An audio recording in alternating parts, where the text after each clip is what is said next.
Chapter 2, Lesson 1, Congruent Figures. State Standard 8G2, but you can see it's not a prioritized standard. That's why it's not printed or listed here, but it is still one of the standards we learn. Talking about congruent figures. Congruent figures have the same size and shape.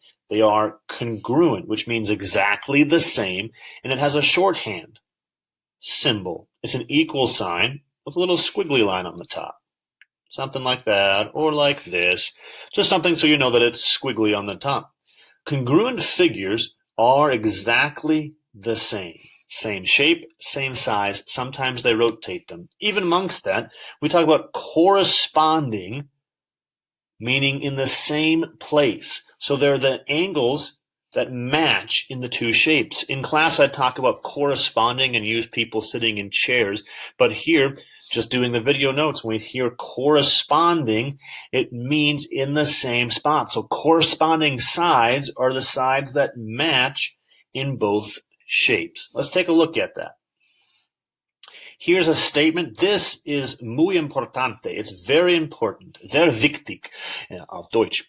It's very important. Always in geometry, follow the alphabet, meaning when it's listed up here as triangle, that's what that little short symbol is here, triangle, A, B, C. That is important. Order matters in geometry because then we're going to go from A to B to C. We go in that order. Same thing here. Now, when you watch the next triangle, you can see that next triangle is called triangle D, E, F. So we go from D down to E to F. Always watch how they're listed because if they flip them or rotate or twist the shapes, the letters are going to tell you the order in which to put them. Meaning like this. When we talk about naming the corresponding sides, here in your notes, it's very nice. The corresponding sides we can visually see, and they're also technically color coordinated. So this side AB corresponds or is the same side as DE in the other triangle. Notice they're also located in the same spot up here, AB and DE. That's why order matters. So name corresponding sides. Since it is a side, I'm going to have you put a line over the top. And then you could put down the and sign because it corresponds to it. And DE, or because those sides are going to be exactly the same, you could put in that they are congruent. If I told you AB, I don't know, throw out a number, was 5 centimeters, how long's DE going to be? Exactly the same, 5 centimeters, because they are corresponding.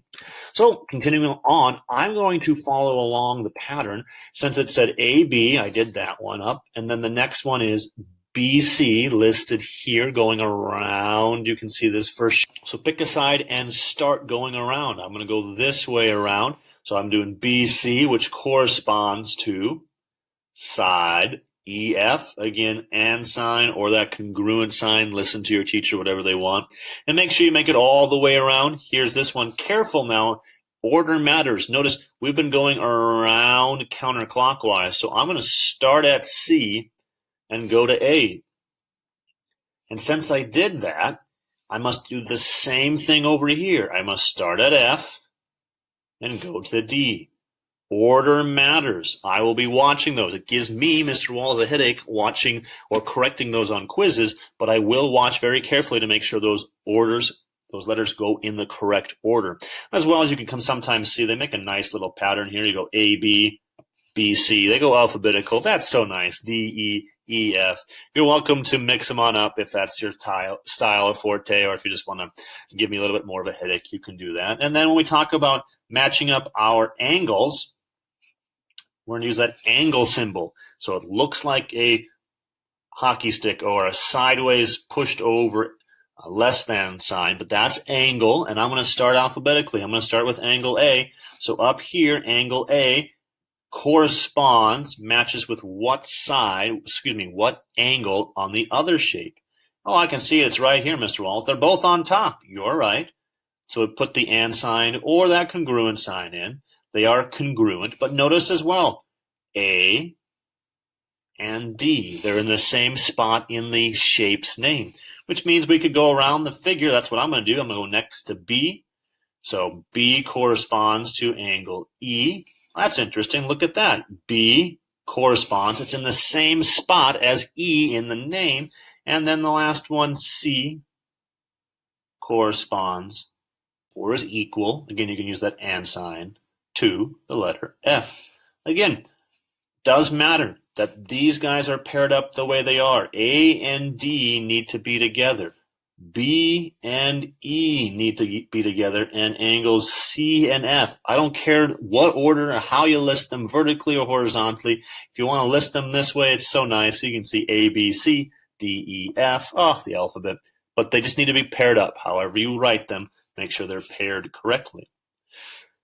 Notice here, up here, it talks about right away, the figures are congruent. So we know right away that they are congruent, which means corresponding sides and angles are all going to be the same. And then we need to write out this congruent statement. Step 1, it says to name all the corresponding sides. So first, make sure there's been no twisting or rotation of the shapes. Nope, they're both the same. So corresponding sides, pick a side. I'm just go alphabetical because that's how I'm going to do the video, so I don't bother anybody. AB, that side corresponds or is congruent to side GF. And I'm going to go around.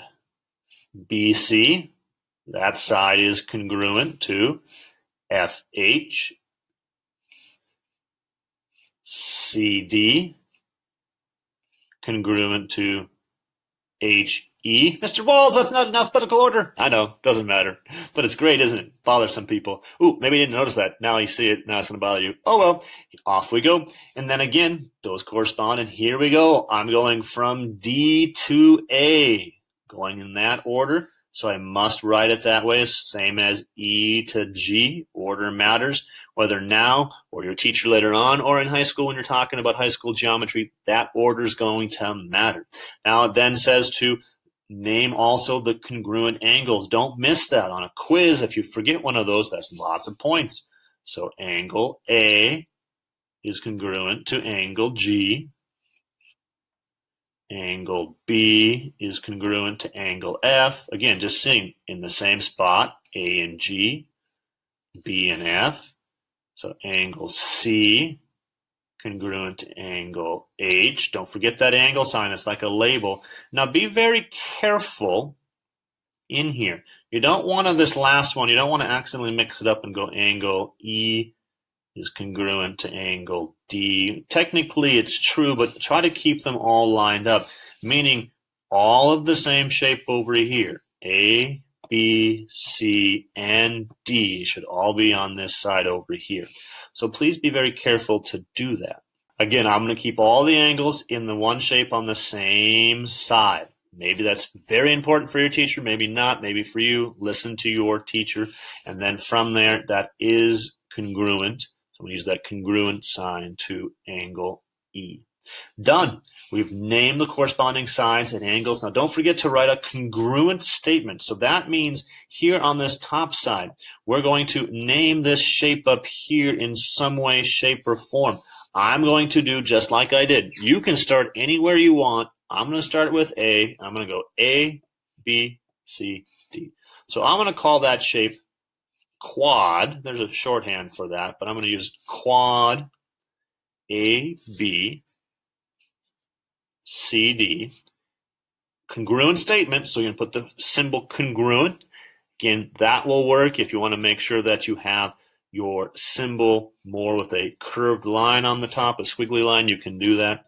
And I'm just going to call it quad. Now, I can't just make any letters. It has to correspond, so I have to start at G, go F, H, E. It's not alphabetical, Mr. Walls. It doesn't need to be alphabetical. It needs to go in the order of the shape and how we've been going around it.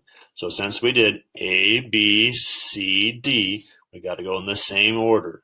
We have to go from G to F to H to E. This is your congruent statement. When they ask you to write out a congruency statement, that on the bottom is all they're looking for.